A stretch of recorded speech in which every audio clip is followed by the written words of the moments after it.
찬송가 401장 부르시겠습니다. 이 찬송 부르신 후에 최윤희 집사님 기도해 주시겠습니다.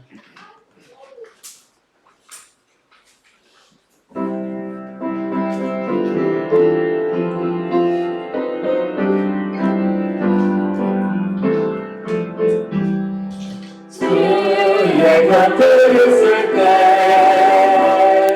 마음이 든든하오니 주여 내가 살 동안 인도하여 주소서. 주여 나를 인도하소서. 빠른 세상 살 동안 주여 인도하소서. 피난처인 예수여 세상 물결어할 때 그 시는 내 베푸사 나를 숨겨주소서. 주여 나를 인도하소서. 빠른 세상 살 동안 주여 인도하소서. 세상 통 터지난 후 영화로운 나라와 눈물 없는 곳으로 들어가게 하소서. 주여 나를 인도하소서. 빠른 세상 살 동안 주여 인도하소서.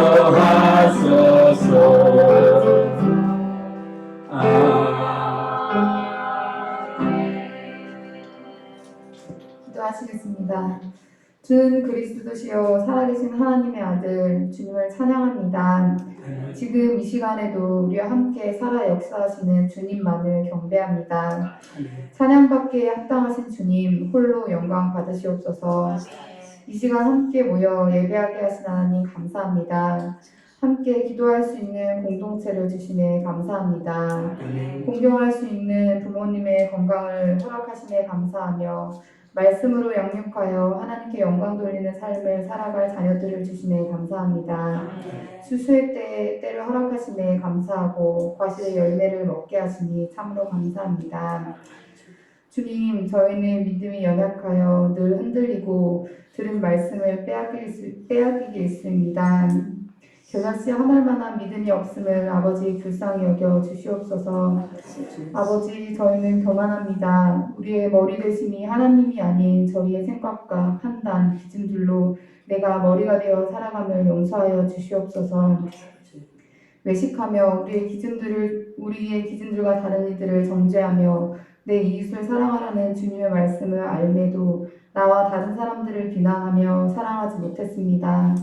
가장 가까운 친척과 가족에게도 사랑을 베풀 줄 모르며 미워하며 원망했던 믿음 없고 어리석은 죄를 회개하오니 저희를 긍휼히 여겨 주시옵소서. 죄의 삭슨 사망임을 기억하게 하시고 오늘 예배가 들려진 은혜를 허락하여 주시옵소서. 목사님을 통해 살포되는 말씀이 우리의 마음밭에 뿌려져서 30배, 60배, 100배의 결실을 맺게 하여 주시옵소서. 세상의 염려나 유혹과 욕심에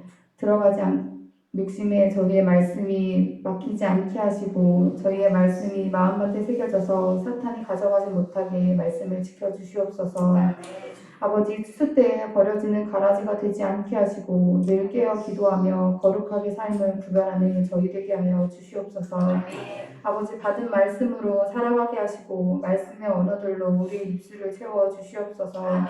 아버지, 우리의 또한 병든 마음과 미움, 시기, 질투로 상처받은 마음들을 치료하여 주시옵소서. 건강이 좋지 못한 성도님들과 지체님들을 위해 기도하오니 은혜를 회복의 은혜를 허락하시어 주시옵소서. 아멘. 말씀을 선포하시는 목사님과 늘 동행하시어 성령 충만함을 허락하시고 삶으로 하나님의 영광을 드러내는 저희 선한 목자 교회 되게 하여 주시옵소서. 아멘. 감사하며 우리 주 예수 그리스도의 이름으로 기도드렸습니다. 아멘.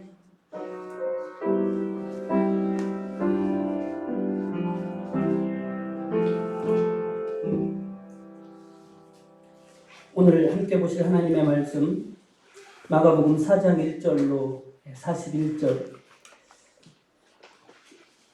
58절에 있습니다. 4장 1절로 20절 말씀 교독하겠습니다.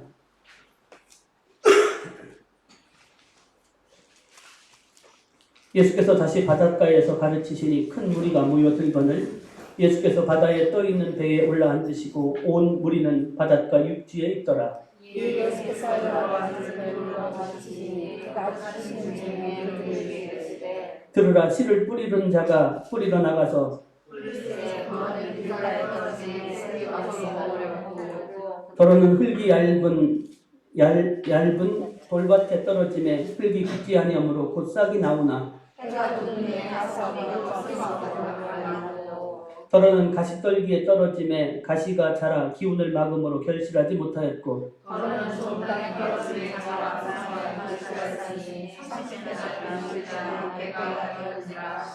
또 이르시되 들을 귀 있는 자는 들으라 하시니라.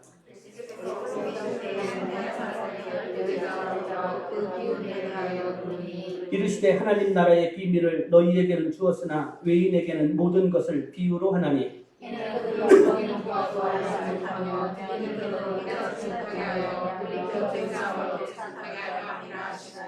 또 이르시되 너희가 이 비유를 알지 못할진대 어떻게 모든 비유를 알겠느냐.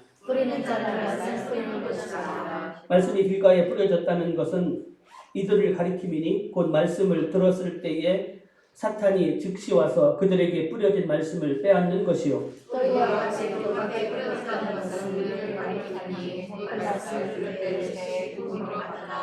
그 속에 뿌리가 없어 잠깐 견디다가 말씀으로 인하여 환난이나 박해가 일어나는 때에는 곧 넘어지는 자요. 또 어떤 이는 가시떨기에 뿌려졌으니 이들은 말씀을 듣기는 하되 세상의 염려와 재물의 유혹과 기타 욕심이 들어와 말씀을 막아 결실하지 못하게 되는 자요. 좋은 땅에 뿌려졌다는 것은 그 말씀을 듣고 마다 30세나 60세나 100배의 결실을 하는 자니라. 아멘. 오늘 우리가 함께 읽을 그리고 함께 살펴볼 마가복음 4장 말씀은 비유, 여러 가지 비유들이 대부분을 차지하고 또 그 비유에 대한 해석과 어떻게 해석하고 해석을 바라보는 주님의 관점들이 잘 나타나 있는 말씀들입니다. 그 중에서 비유 중에 가장 기초가 되어지는 씨 뿌리는 자의 비유, 네 가지 땅에 떨어진 씨에 대한 비유를 먼저 살펴보겠습니다. 이 비유 가운데서 어디가 더 중요한가 초점을 살펴볼 필요가 있습니다. 먼저 씨가 중요한가? 땅의 상태가 중요한가? 잘 살펴보시면 비유에서 씨에는 차이가 없습니다. 달라지는 것은 씨가 떨어진 땅의 상태입니다. 길가와 돌밭과 가시떨기밭과 좋은 밭이라는 이 네 가지 땅의 상태에 따라서 씨가 맺게 되어지는 상황들 그리고 그 결과들, 열매들이 다르게 나타나는 것을 볼 수가 있습니다. 따라서 이 비유의 핵심은 하나님의 말씀을 듣는 사람들의 상태에 따라서 그 안에서 벌어지는 결과는 차등 있는 결과를 가져올 수밖에 없다는 사실을 말씀하고 있습니다. 모든 사람이 하나님의 말씀에 적극적인 반응을 보이는 것은 아니에요. 전혀 반응이 없는 사람도 있고 심지어는 대적하는 사람도 있습니다. 또 처음에는 기쁨으로 받지만 그 안에서 뿌리를 내리지 못하고 자라지 못하는 사람도 있습니다. 이것은 예수님을 따르는 무리들은 참으로 많았습니다.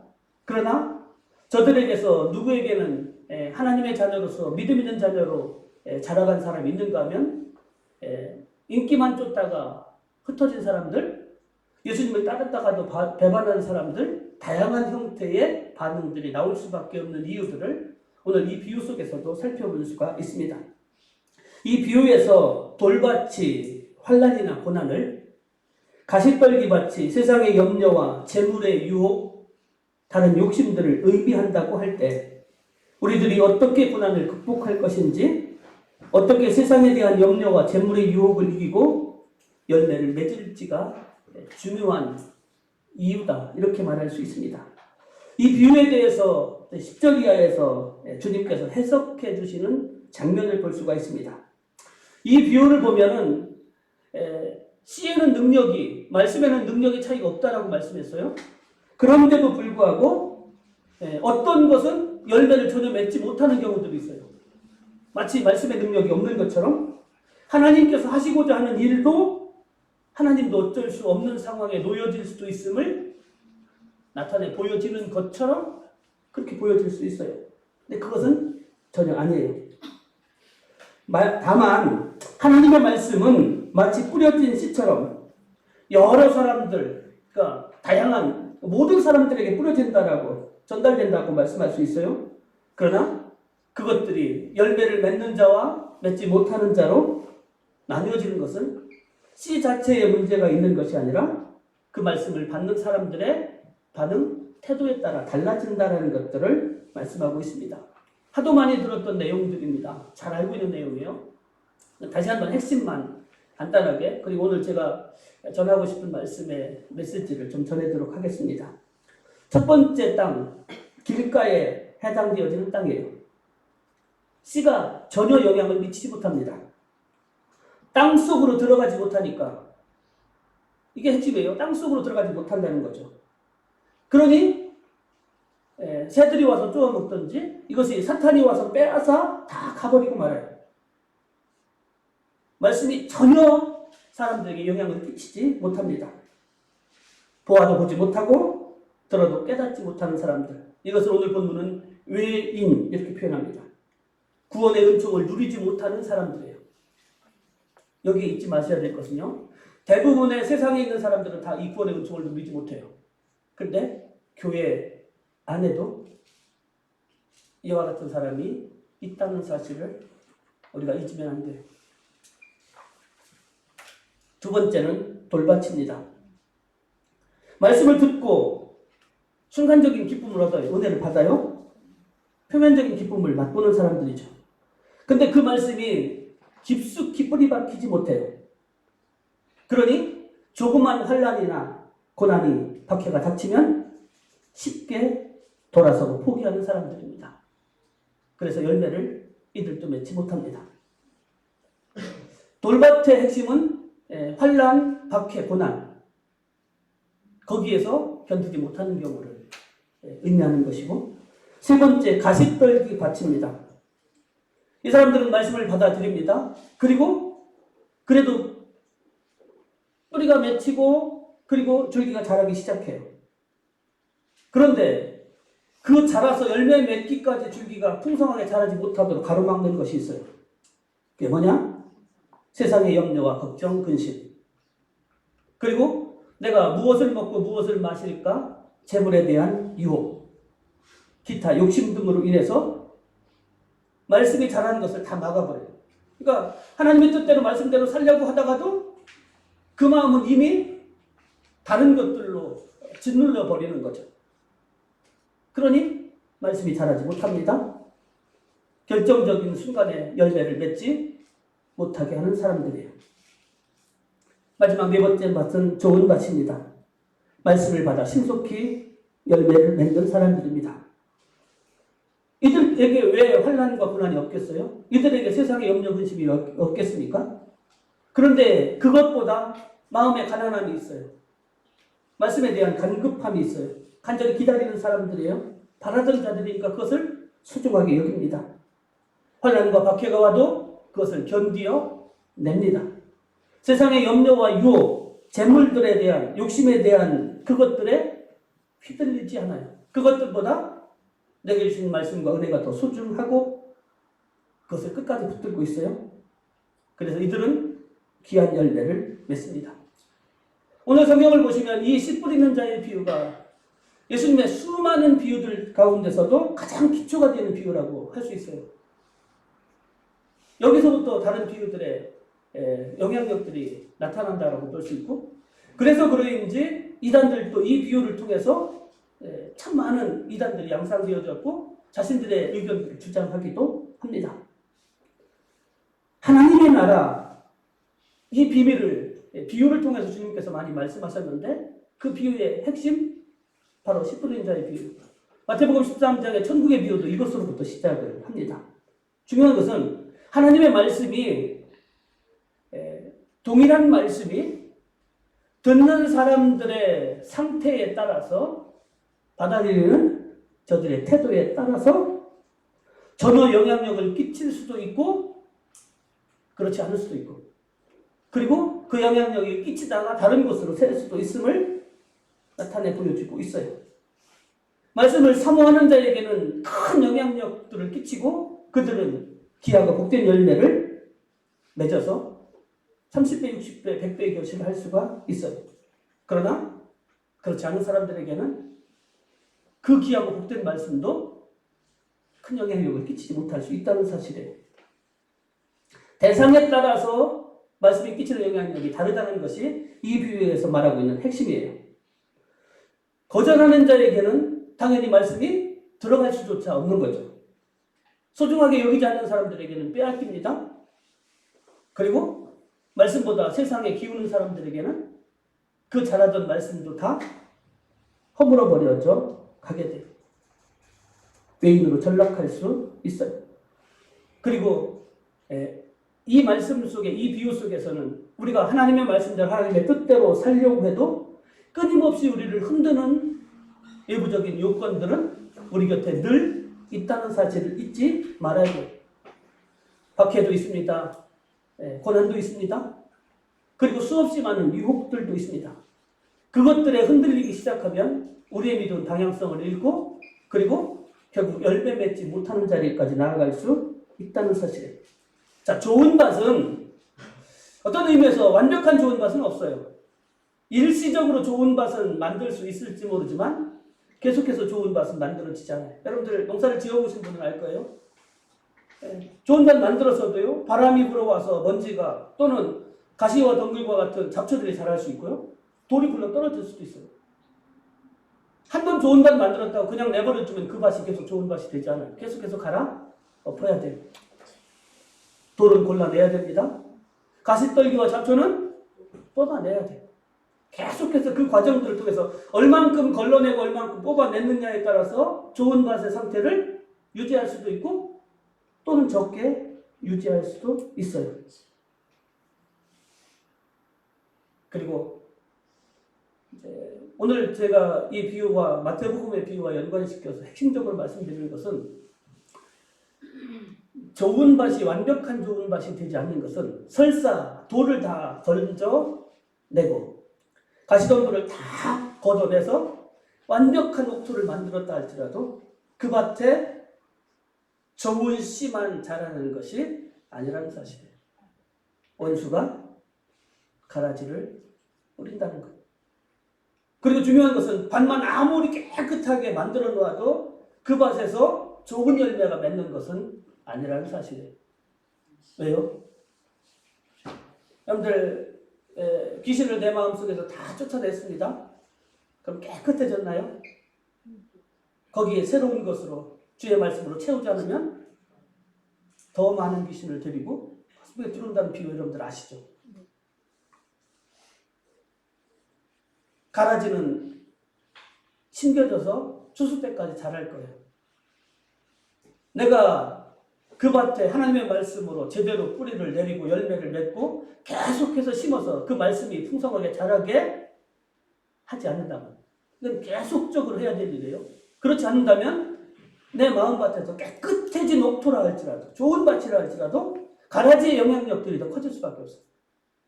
그럼 가라지의 영향력들을 줄이고 내가 하나님의 자녀로서 30배, 60배, 100배의 결실을 맺게 하는 것은 밭을 꾸미는 것과 더불어서 계속해서 심는 것. 더 많이 심고, 더 든든하게 심고, 그리고 그것을 가꾸어 갈 때만이 우리가 귀하고 복된 열매를 맺을 수 있어요. 그 영향력이 줄어들면 줄어들수록 우리는 설사 열매를 맺는다 할지라도 적은 열매를 맺을 수밖에 없어요. 많은 열매, 귀한 열매 맺으려면 좋은 땅을 만드는 것과 더불어서 좋은 말씀을 계속해서 심는 것, 이것이 병행되어지지 않고서는 우리는 하나님이 원하시는 복된 열매, 축복의 열매를 맺을 수 없음을 잊지 말아야 돼요. 오늘 나는 환난과 박해, 세상의 염려와 걱정, 재물의 유혹과 세상적인 욕심이 열매를 맺지 못하도록 하고 있는가? 두 번째 나오는 비유가 21절부터 25절에 나오는 등불에 관한 비유입니다. 또 그들에게 이르시되 사람이 등불을 가져오는 것은 말 아래에나 평상 아래에 두려 함이냐 등경 위에 두려 함이 아니냐. 드러내려 하지 않고는 숨긴 것이 없고 나타내려 하지 않고는 감춘 것이 없느니라. 들을 게 있는 자는 들으라. 또 이르시되 너희가 무엇을 듣는가 스스로 삼가라. 너희의 헤아리는 그 헤아림으로 너희가 헤아림을 받을 것이며 더 받으리니 있는 자는 받을 것이요 없는 자는 그 있는 것까지도 빼앗기리라. 감추고 숨기는 것은 천국의 방식이 아닙니다. 근데 흔히 예수님의 비유에 대한 것, 그 해석에 대한 말씀들을 할 때마다 누구에게는 듣지도 못하고 깨닫지도 못하게 하신다는 말씀들도 있어요. 근데 그들은 외인이에요. 말씀을 사모하는 자에게는 언제나 비유를 해석할 수 있는 길을 주님께서 열어주셨고 찾아오는 사람들에게 그것을 해석해 주셨어요. 아, 나에게 모르게 하기 위해서 주님께서 비유로 말씀하신 것이 아니에요. 더 잘 설명하기 위해서 비유를 말씀하셨어요. 왜냐하면 천국은 저들이 보지도 않고 가지도 않은 곳이에요. 그것을 일상적인 저들의 언어로 쉽게 풀이할 수 없어서 비유를 통해서 좀 더 해석을 쉽게 하기 위해서. 근데 관심 없는 사람들은 해석이 더 어려운 거죠. 알지 못하는 사람들 모르는 이야기 듣고 가만히 있으면 전혀 몰라요. 그러나 사모하는 자, 그 뜻을 원하면 주님께서 찾아오는 자에게는 다 해석해 주시고 말씀해 주셨어요. 들을 있는 자가 듣는 거예요. 아니, 들으려고 하는 자가 듣는 거예요. 나는 하나님의 말씀, 그 말씀의 비밀들, 성경의 비밀들을 몰라서 믿기 어려워? 혹시 이렇게 탄식합니까? 사모해야죠. 들으려고 해야죠. 알려고 하는데 주님께서 지혜를 주시고 깨닫지 못하게 하시겠습니까? 내가 왜 모르는지, 내 태도에 어떤 문제가 있는지를 우리가 보아야 돼요. 주님은 비유를 포함해서 끊임없이 제자들을 가르치고 말씀을 들으러 오는 사람들에게 알려주기를 사모하셨던 분, 열심을 내셨던 분이에요. 우리가 이 사실을 결코 놓치면 안 됩니다. 하나님 나라의 가치 중에 하나, 관용입니다. 오늘 본문에 보시면 남을 비판하는 것, 남을 정죄하고 헤아리는 것, 삼가라고 말씀합니다.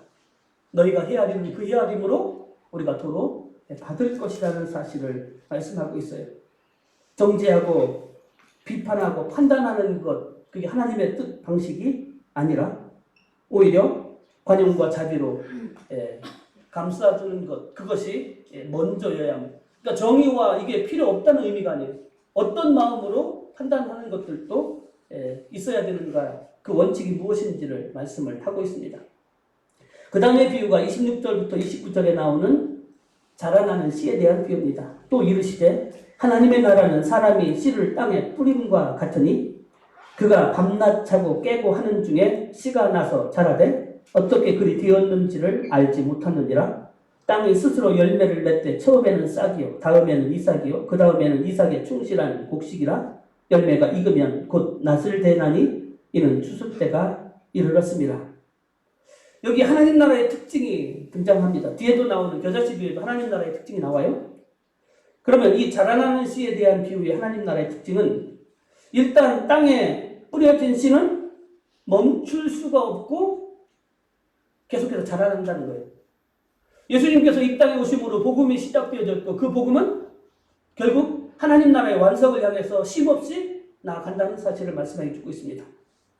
점진적으로 확장되어 갈 겁니다. 그리고 마침내는 완성에 이르게 될 것입니다. 열매가 맺혀질 때죠. 근데 중요한 것은 이 완성은 두 가지를 내포하고 있습니다. 완성되면 반드시 추수와 심판이 있을 것이다. 이걸 놓치면 안 돼요.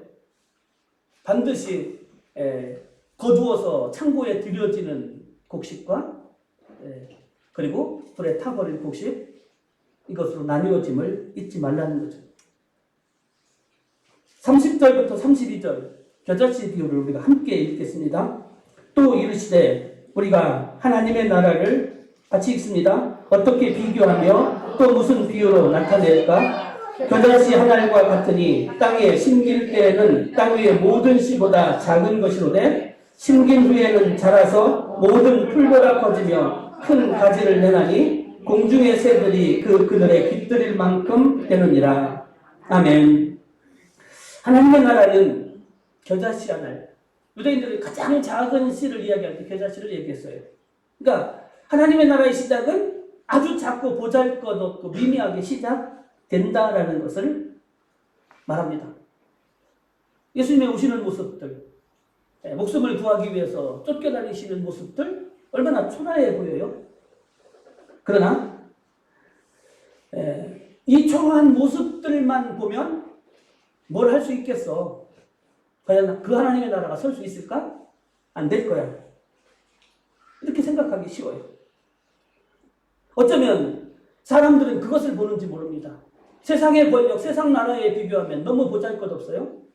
우리가 힘 있는 나라, 세상, 권력, 그것을 의지하고 그러면 오히려 더 잘 될 것이고 나를 보호할 것이다. 그 뜻을 쫓아가는 것이 지혜로운 사람이라고 생각합니다.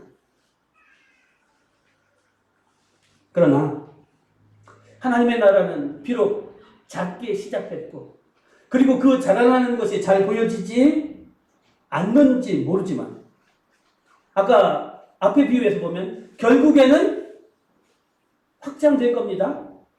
결국에는 열매를 맺고 완성될 것입니다. 오늘 본문 속에서 열매를 맺게 되는 거죠.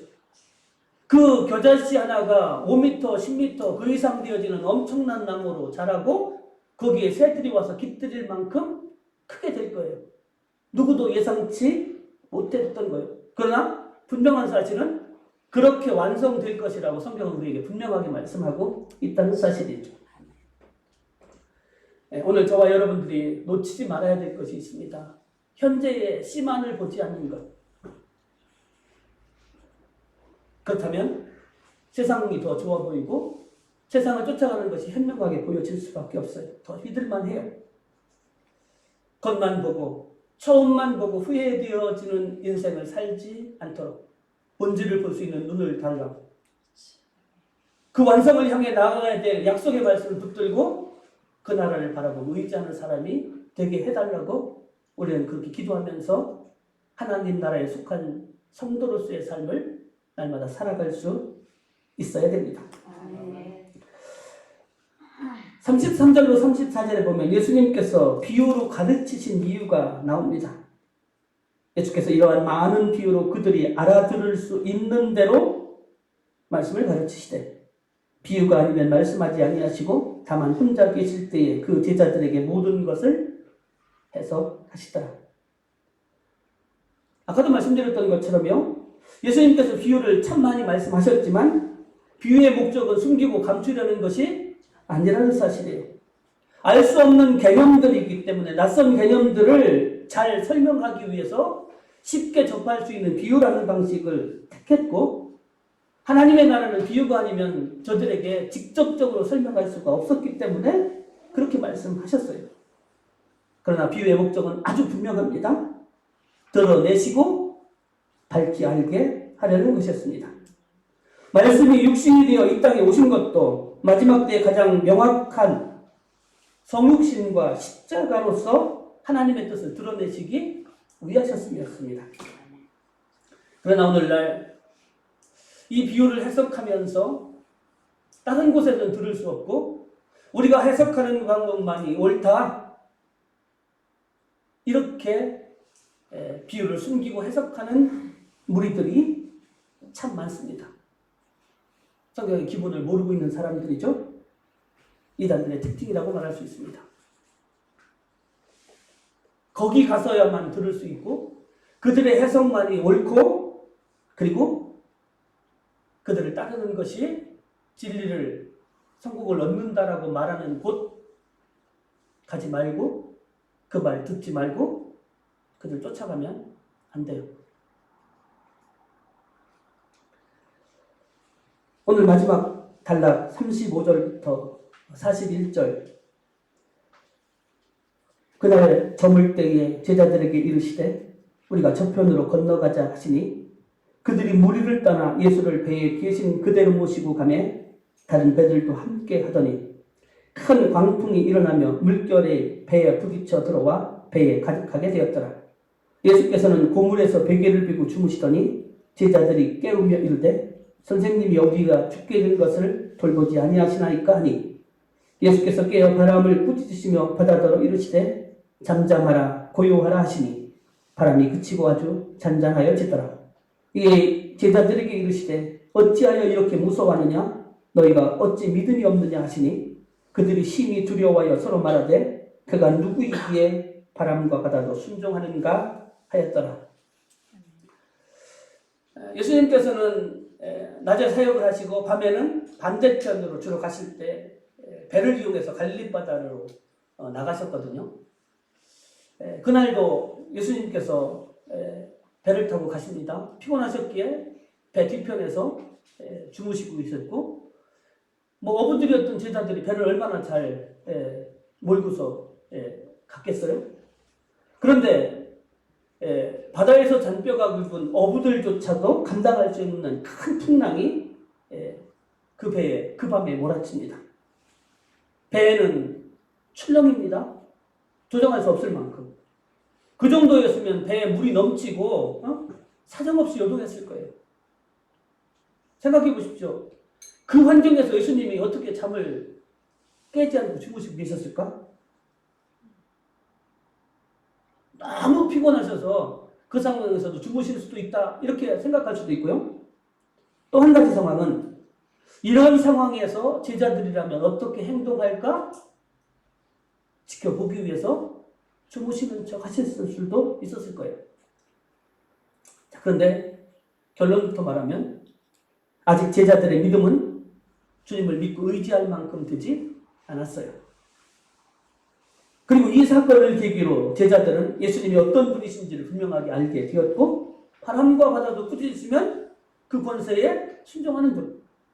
그리고 주님을 믿고 의지하면 세상에 그 어떤 환난과 풍파가 닥친다 할지라도 능히 이겨낼 수 있다라는 분명한 믿음을 갖는 계기가 되었을 것입니다. 자, 그런데 이러한 상황이 제자들이 맞이했던 상황들이 그들에게만 닥치는 상황은 아니라는 사실에 오늘 이 땅을 살아가고 있는 저와 여러분들에게도 얼마든지 닥쳐올 수 있는 상황들에 분명한 사실 주님은 우리 곁에 항상 계셔요. 그렇죠? 그런데 우리는 그 주님을 항상 느끼는 것은 또한 아니에요. 어떤 때는 마치 주님이 내 곁에 없으신 것처럼 마치 나와는 전혀 상관없이 내 어려움은 도저히 돌보아 주시지 않는 것처럼 느껴질 때도 있습니다. 어떤 때는요. 옆에 계신 것은 분명한데 왜 나에게 아무 반응도 안 하시지? 주무시고 계시나? 이렇게 답답하게 느껴질 때도 있을 수 있습니다. 그러나 주님의 의도는 우리에게 믿음이 있는가를 기대하시고 참고 기다리실지도 모른다는 사실을 우리가 잊지 말아야 됩니다. 자는 척 하시지만 혹시 실눈 뜨고 내가 어떻게 행동하는지 지켜보고 계시지 않을까?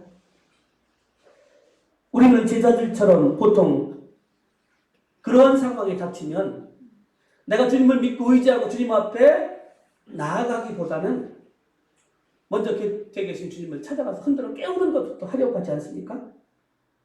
나 좀 봐달라고, 나 좀 도와달라고.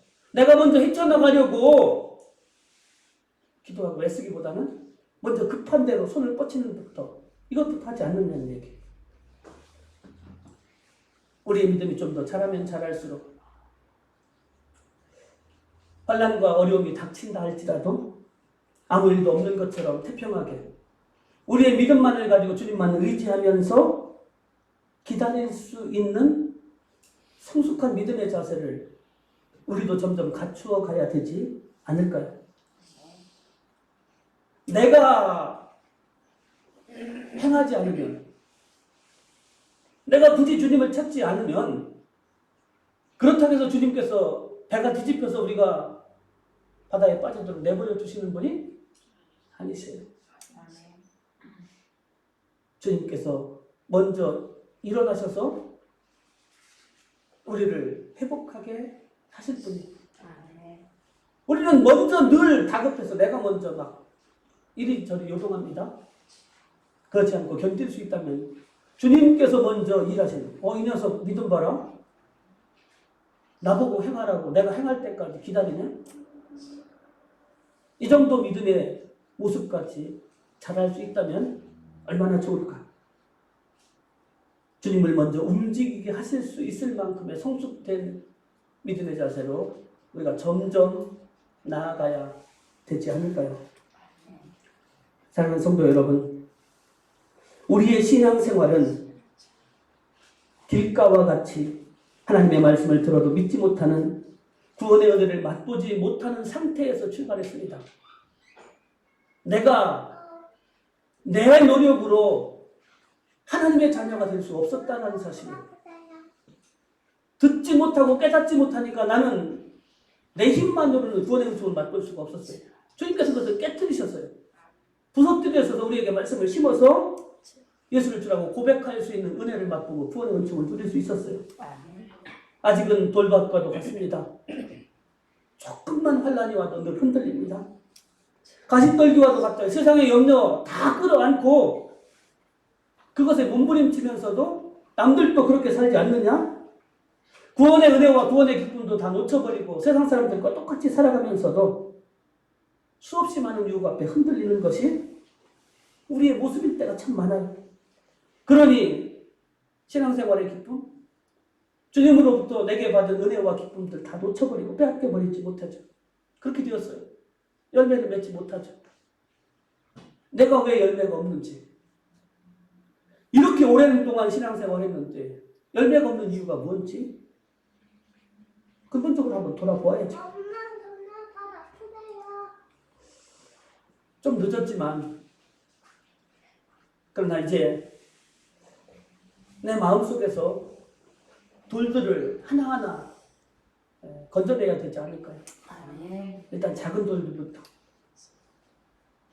캐내고 파내다 보면 튼튼한 바위와도 같은 돌도 뽑아낼 수 있을 겁니다. 그리고 마음속의 잡초들 그거 하나하나 뽑아내기 시작하다 보면 튼튼한 가시떨기도 뽑아낼 수 있을 거예요.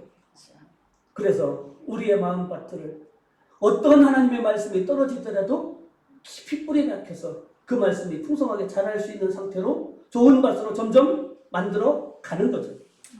처음부터 완벽한 좋은 밭이 아니에요. 점점 그 좋은 밭의 터전을 넓혀가는 것. 그리고 좋은 밭으로 만든 것으로 만족하는 것이 아니라 그 안에 가라지도 있고 끊임없이 우리의 좋은 밭들을 헝거러뜨리고 망가뜨리려는 나쁜 것들을 제어하고 그 고난을 줄일 수 있는 것은 계속해서 좋은 말씀의 씨가 떨어지고 그것이 자랄 수 있도록 그 말씀의 영향력들이 커질 수 있도록 내가 해야 돼요. 내가 하지 않으면 안 돼요. 내 노력을 해도 사탄은 방해할 텐데 그것조차 하지 않는다면 우리는 점점 돌밭 가시밭 길로 퍼져갈 것이고 가라지가 더 든든하게 자라서 우리의 말씀의 씨가 뿌리를 맺고 열매를 맺지 못하게 막을 거예요. 좋은 열매를 거둘 수 있는 길은 좋은 밭을 만들어내는 것만으로는 불가능합니다. 좋은 밭을 만들어내는 우리의 끊임없는 노력과 그리고 하나님의 말씀이 내 안에서 깊이 뿌리 박히고 그 말씀의 영향력들이 점점 확대해질 수 있도록 내가 말씀 앞에 날마다 서는 그러한 노력들이 우리 안에 계속될 때 우리는 더 좋은 밭으로 더 좋은 열매로 하나님께 영광 돌리며 우리의 신앙생활에 더 기쁨과 감사가 은혜가 넘치는 복된 신앙생활이 되게 할 수 있음을 날마다 기억하며 저와 여러분들이 이왕에 하는 신앙생활 더 잘해하고 더 기쁘고 더 은혜 넘치고 더 풍성한 은총들을 풍성한 열매들을 맺고 누리며 그렇게 살아야 되지 않을까요? 복된 은혜들이 복된 열매들이 저와 여러분들의 신앙 속에 날마다 맺혀져 가실 수 있기를 주님의 이름으로 축원합니다. 하나님 감사합니다. 오랜 신앙생활 내게 맺혀진 열매가 무엇이 있는지 얼마나 되는지 되돌아보니 주님 앞에 올려드릴 열매가 심히 부족했음을 고백합니다. 좋은 밭을 만드는 일에 최선을 다하지 못했고 그 좋은 밭에 귀한 말씀을 심고 또 심는 일에 최선을 다하지 못했습니다. 그저 가끔씩 들은 말씀 그냥 내버려둬도 자라서 열매 맺는 줄 알고 그것으로 만족했고 환난과 세상의 유혹 앞에 흔들리는 것이 그저 당연한 것처럼 누구라도 그런 것처럼 그렇게 핑계하면서 살아왔습니다. 주님 저희들의 믿음 없음을 좋은 열매 맺는 일에 최선을 다하지 못했음을 돌아보게 하여 주시고 이제부터 좋은 밭을 만들어가는 일에 좋은 씨를 계속해서 심는 일에 더 열심을 내므로 30배, 60배, 100배의 결실로 하나님께 영광이 되어지고 저희들의 신앙에 기쁨과 평안이 넘치는 그러한 아름다운 시간들 될 수 있도록 하나님 저희들을 인도하여 주시고 그러한 제자로 살아갈 수 있게 하여 주옵소서. 저희들에게 새로운 한 주간을 허락해 주시니 감사합니다. 이 한 주간도 환난 속에서도 세상의 환경 속에서도 주님만을 바라보며 흔들리지 않고 주님과 동행하며 승리의 기쁨을 맛보며 주님께 영광 돌리는 그러한 한 주간 되도록 주님 저희들을 지키시고 인도하여 주옵소서. 예수님의 이름으로 감사하며 기도드리옵나이다. 아멘. 교회 소식 주보를 참고해 주시기 바랍니다. 이제 다 함께 찬송가 496장 부르겠습니다.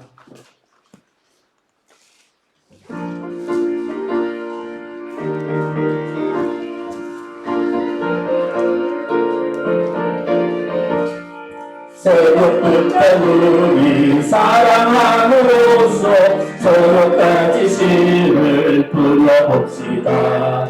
열매 차차이고 복식거릴 때에 기쁨으로 하늘 거두리로다. 거두리로다 거두리로다 기쁨으로 하늘 거두리로다 거두리로다 기쁨으로 하늘 거두리로다. 비가 오는 것과 바람 부는 것을 떠들러지 말고 불러봅시다.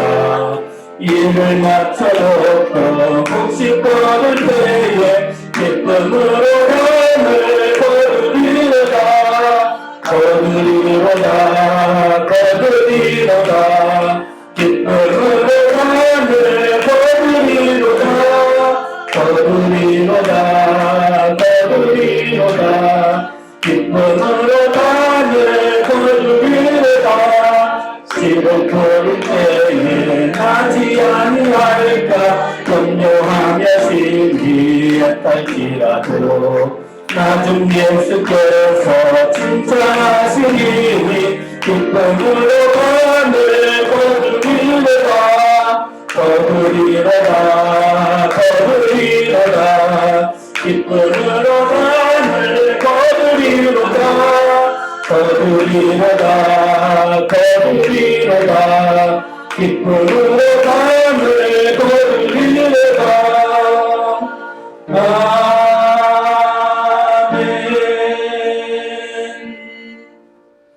이제는 우리 주 예수 그리스도의 은혜와 하나님 아버지의 무한하신 사랑하심과 성령님의 역사하심과 교통하심과 위로하심이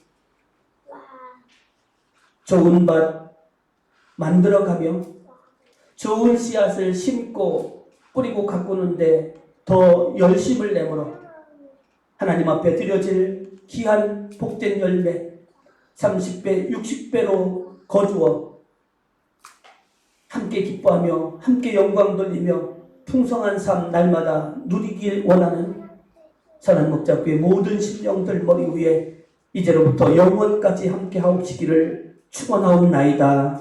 아멘.